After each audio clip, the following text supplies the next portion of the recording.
ఇంగ్లాండ్తో 5 మ్యాచ్ల టీ20 సిరీస్ను టీమిండియా సొంతం చేసుకుంది. మరో మ్యాచ్ మిగిలుండగానే 3-1 తేడాతో టైటిల్ సాధించింది.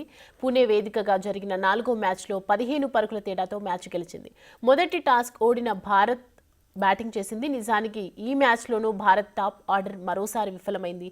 ఓపెనర్లు సంజు శాంసన్ ఒక పరుగుకు, అభిషేక్ శర్మ 29 పరుగులకు అవుట్ అయ్యారు. ఆ తర్వాత క్రీజులోకి వచ్చిన తిలక్ వర్మ, సూర్యకుమార్ యాదవ్ డకౌట్తో వెనుతిరిగారు.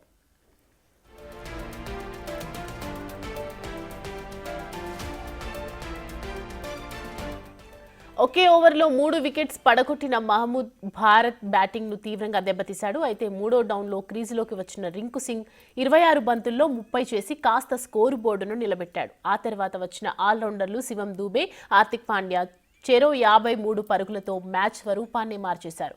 20 ఓవర్లలో 9 వికెట్ల నష్టానికి 181 పరుగులు చేసింది.